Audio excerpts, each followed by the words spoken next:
I got almost 100 texts last night as if I played the game.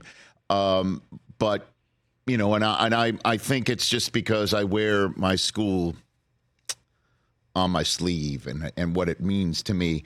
I'm getting emotional right now. Seriously, because I get it. Honestly, I'm thinking of the, I guess, 1985 version of me that decided to apply early to the University of Michigan and got in.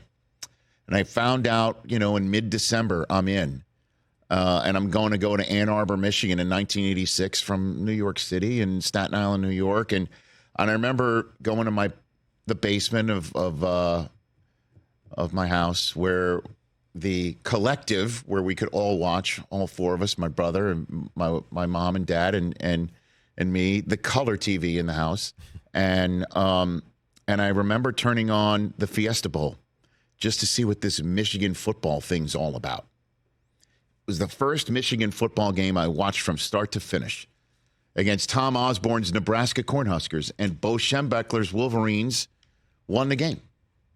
And I remember thinking to myself, oh, okay, so Michigan is really, I knew they were really good in football, and got used to them winning bowl games until I then started going to school. And I realized that ain't happening all the time, you know?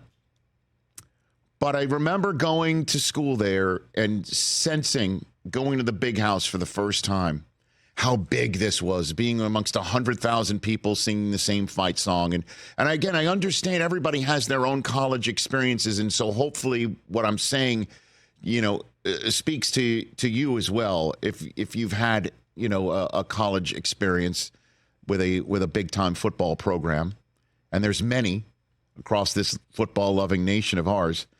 I just remember feeling the collective for the first time and going to the games and seeing what it meant and feeling what it meant to root for this team and then to connect your psyche, your id, your belief system to a football program. I know it sounds strange, but it's the truth. And I just remember walking down the campus, State Street, right by the ticket office one day.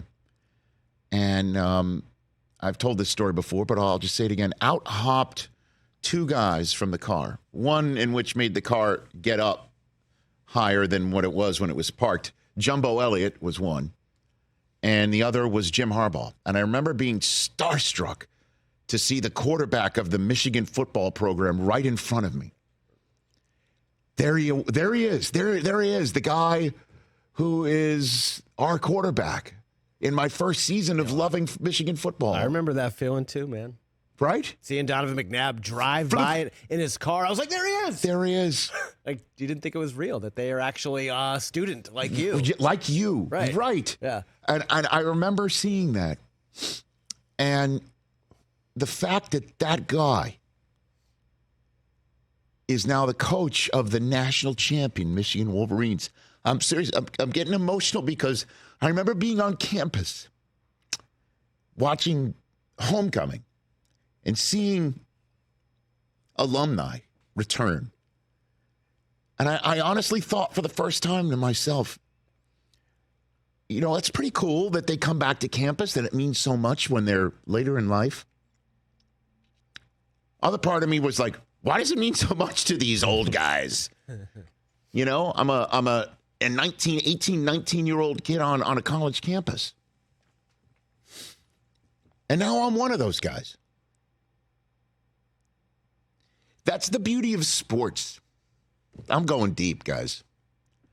It's the beauty of sports is that your emotions that you put so much into. For a game, I understand it's just a game. When it's at the end of the day, it is just a game. But you put so much into it and so much heart and soul into it. But sports sometimes is the marking of time. You remember where you were and who you were with for big moments. No doubt. You remember what it meant to you and and you try to instill it in others. Others find it obnoxious, or in the case of us at Michigan, arrogant. And on that front, just you wait. But in all seriousness, that's what I'm thinking of today. That's what I'm thinking of. And everybody I met on campus who I still have contact with or relationships with, or who I've met because, I walk down streets or I see somebody, in Michigan gear abroad and you say, go blue. That's what this is about. And the fact that Jim Harbaugh is the one to bring it home, for me personally, and for everyone who was on campus then, and for everybody who watched him go through his professional playing career, from getting barked at by Ditka like Bo Schembechler was a wallflower, to being Captain Comeback in Indianapolis to the point where his name is in the Ring of Honor, despite having, when you talk about marking of time, a cup of coffee there. That playing career, where he played also for the Chargers, and that may also be his future too.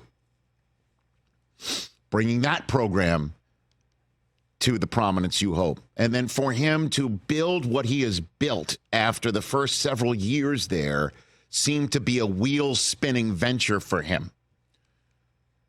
The punt that went awry so Michigan State can have its day in the big house, and that poor kid who went to school there is now a meme for the rest of his life.